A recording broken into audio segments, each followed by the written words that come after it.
Welcome back to Briggs on Books, our international talk show where we get to talk to authors from all over the world. I tell you, I have the best job in the world because I read books all day and I interview a couple of authors every day, and it's just a rewarding, fun job, and best job I've ever had, actually. We have so many authors on who have done something not even I've been able to do, and that's get a book published. So there's a lot of steps to it. And we like to invite people on who've done it, who've been successfully written a book and got it published. And it's just so great to talk to them and see how they did it. Our next guest wrote a book, by the way. I always point the wrong way. Here it is. Leaders See Farther. Leaders See Farther. And his name is Garland Novosad. And I think not only do we have his book here, we have him here. Let's see if I can find him. There he is. Garland, welcome. Thank you, Mike. It's a pleasure to join you. I really look forward to this interview because it's kind of rare you come across an interviewer that has a very similar background in public service as I do. So this should be a fun interview. It will be. It will be, because we are fun. Garland, tell our viewers where you're located. I'm about 60 miles southwest of Houston, Texas. Now, have you got any of the weird weather that's going around lately? Oh, yes. Have we? But fortunately, not anything like what you folks have suffered out in California. Yeah, but had some crazy things happening out here. Now, you were mayor? Yes, sir. Of what town? Wharton, Texas. Texas. And how long did you do that? Or how long were you in public service? Public service there with municipal government, almost 20 years. 20 years, wow. That's great. And was it out of that experience that you wrote this book? Well, actually, the journey's probably been closer to 60 years. Let's compare notes. Okay. When I was a kid, let's say high school, I constantly was pestering the librarian, do you have any books on being an elected official? And she says, no, all we've got is history books. Well, I wanted a day-to-day story. Unfortunately, they didn't exist. Yeah. And so a number of years go by. I get back to my hometown after college and dental school and decided I'd like to run for city council. And at that point became the real learning experience. Yeah. You know, a lot of folks run for public office and think, well, I live in this town, so I pretty well know everything about it. That is the farthest thing from the truth, because municipal government involves dealing with so many things. Yeah. And probably the most important is interpersonal relationships. And then, you know, I think back, we did a number of absolutely wonderful projects, and I look back over the years, none of those projects were my idea. They were somebody else's idea. But I really had gotten pretty good about being able to figure out how to overcome the obstacles. And I think my attitude about government is government gets its power by telling people no. Instead, I feel like government should tell us how. And if the project is worthy, sell it to the public, and then you're going to do astounding things. Now, one of the things that I do in this particular book is I use newspaper articles of where public servants, whether they're elected or on the payroll, have made horrible, horrible errors. But I leave the name out and suggest to the reader that they plug their own name into that story and see how it would feel. Yeah. So after I got through writing the book and I submitted it to my publisher, Writer Cosmos, they communicated with me and said, you know, we can't find anything like this that's ever been published before. And that was the point.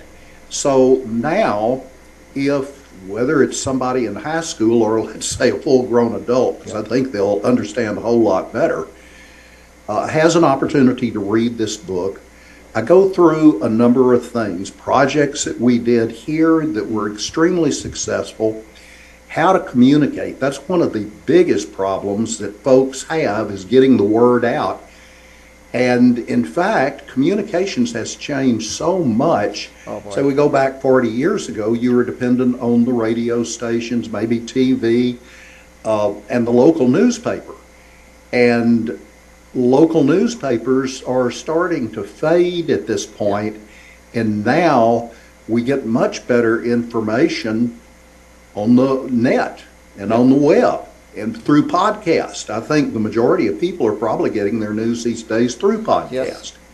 So there's many different areas that anyone in public service has to understand to be able to successfully communicate with the folks that elected them. Yeah. It's interesting that you went to college, you went to dental school, and you're able to study all this stuff, and you always were interested in government, and there was nowhere to go study how it's done. No, you could take a civics book, which obviously, back in our day, everybody had to have a civics book and Constitution and so forth. And that, it's very, very important. I mean, it's ultimately important, but the day-to-day operations, the things that would come up on a daily basis that citizens were asking for attention or asking questions about, that's where the real heart of the matter is. You bring up the communications. It was when I was in office on the city council, it was always frustrating for me that the only way to communicate with my constituents was through that newspaper, the local newspaper, and they wouldn't print what I wanted. So it is interesting how it's changed. Now elected officials, especially this guy that's president right now, he goes around the media and communicates directly to people through the current mediums that are out there. He taught the nation and the world a huge lesson starting back in 2017 that we could come together through podcasts and different things like that and do a better job. And in fact, it's turned out to be very, very successful. Yeah, it's amazing how it has changed. Anyway, I keep interrupting you. Is there more you want to say about the book? You got a lot to say, no doubt. This is it's a fascinating subject for me, and this is a fascinating interview for me. This is very good. I appreciate it, Garland. Well, the main thing I would tell you, the book is about 245 pages long, roughly in that vicinity. It's an easy read, and there's no doubt in my mind, if someone wants to go into elective office, and I'm talking about whether it be school board or state legislature or a local city council, this book is going to help you because it points out interpersonal relationships, errors we can make in dealing with other people. Mm-hmm. Let me give you an example, Mike. One of the things that as elected officials that is really drummed into us is the press's right to know. Mm-hmm. Freedom of Information Act. Yeah. And sometimes because of that, it gets in the way of common sense. And let me give you an example. Every city council selects members of boards and commissions that serve the city. And if you turn that list of who the selectees are for this year over to the media before you've had a chance to notify the people that are currently serving that maybe they're not going to have a job next year, you can really hurt some feelings. Yeah. And I'm hoping that people can take a look at this book and see mistakes that not only I, but other elected officials have made and avoid those same pitfalls themselves. Interesting. Yes. Sounds like a primer for anybody who wants to serve in office. One thing I noticed is, when I really figured out how to govern, at the end of my 4-year term, I finally was figuring stuff out, and then I was off to the legislature after that. But yeah, I wish I had a primer like this to look at to kind of get ready to go. One thing you brought up is I see the city over and over and over. The answer is always no, because if they say yes, that means somebody's going to have to do some extraordinary heavy lifting somewhere. So it's so much easier for a city worker to say, no, oh no, we don't do that, or we can't do that, or you can't do that. So But you got to inspire the workers too. Yeah. That's the reason they're there. Yeah. And a lot of times things are done better by contractors and volunteers. Yes. And let me tell you, that's another thing that I go into in this book, that in past, let's say go back 40 years ago, when a public project was being done, very often what we would do is look to our friends of the same racial background and not reach into the other neighborhoods that had wonderful participants if somebody would just bother to ask them or invite them. And when we started doing that, all of a sudden things really, really changed. And we got new dimensions in the projects that we did locally. Yeah, amazing, amazing. Took years and years to people started getting there to do that, but you did that when you were in office. Yes, sir. That's great. That's great. By the way, who's going to read this book? Just people thinking of running, or would this be good for everyone who has to do business within a municipality?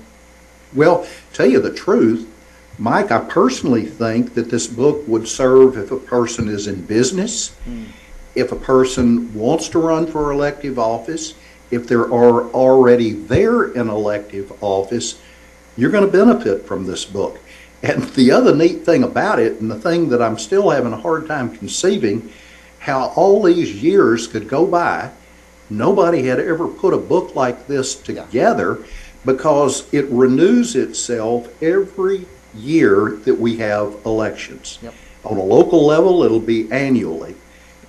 For county, it may be every 4 years. But the main thing is you get a new set of readers forever.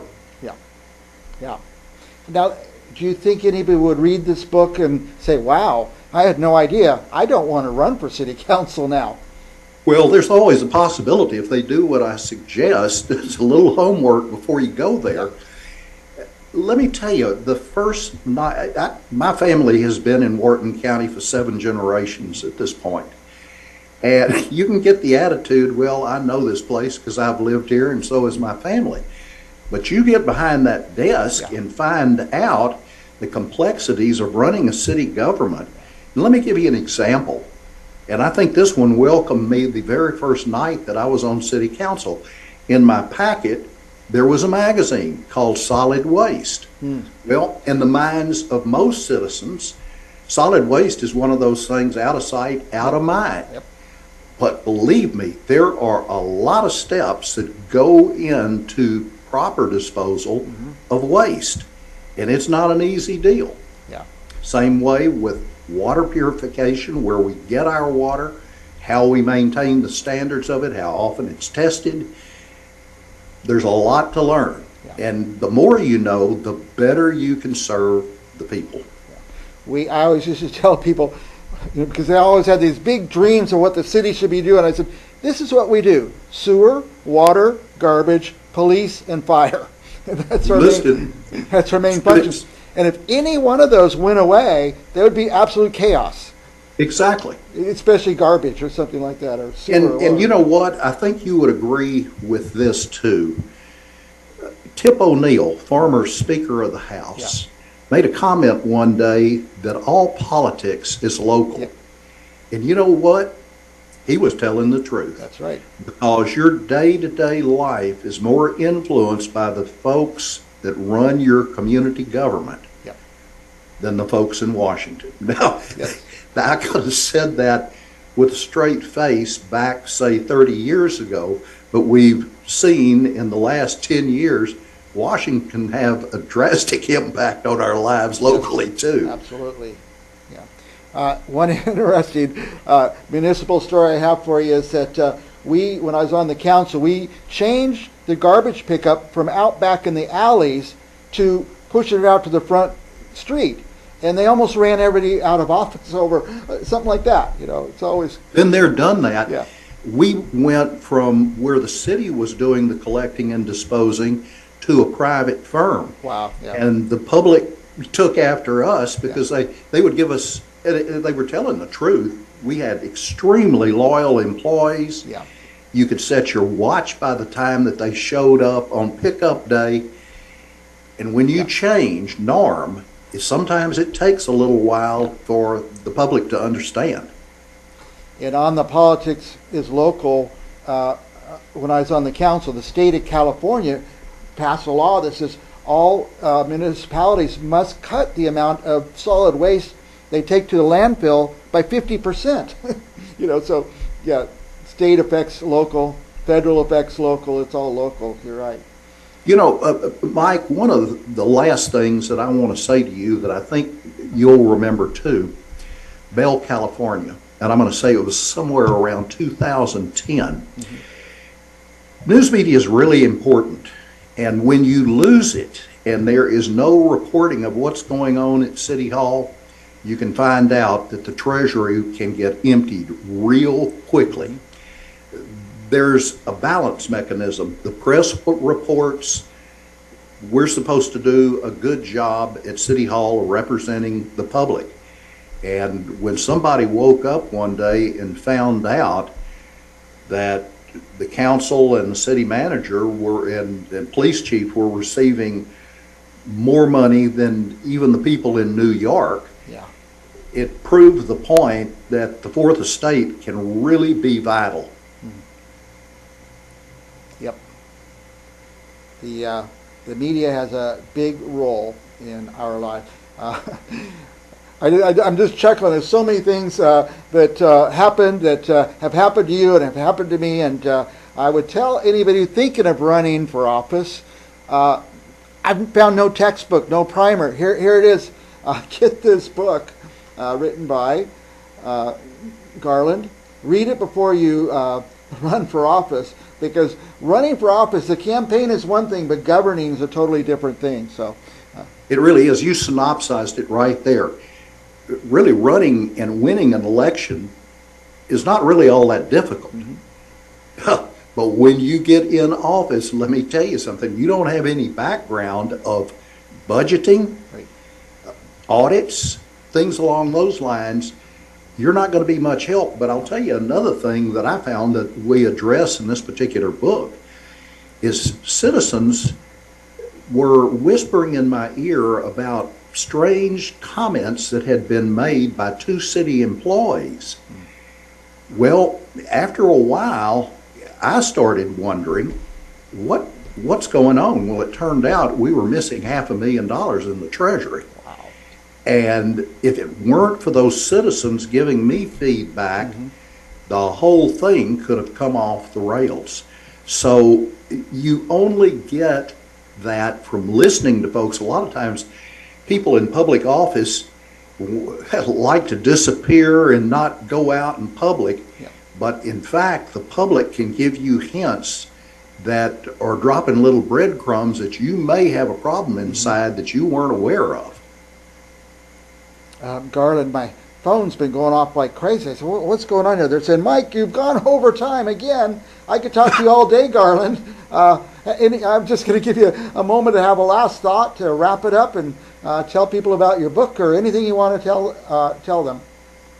Well, the main thing that I would say is how grateful I am to you and for them listening. I don't know how we could have been paired more beautifully than the two of us in this particular interview. And Mike, I hope one of these days I'll have the opportunity to work with you again. Yeah, well, I want to invite you back on the show anytime you want. Maybe after I read your book, we'll have you back and we could talk some more. Thank you. It's been a pleasure. My pleasure. And for our viewers, don't go anywhere, because we're going to be right back with another author right after this.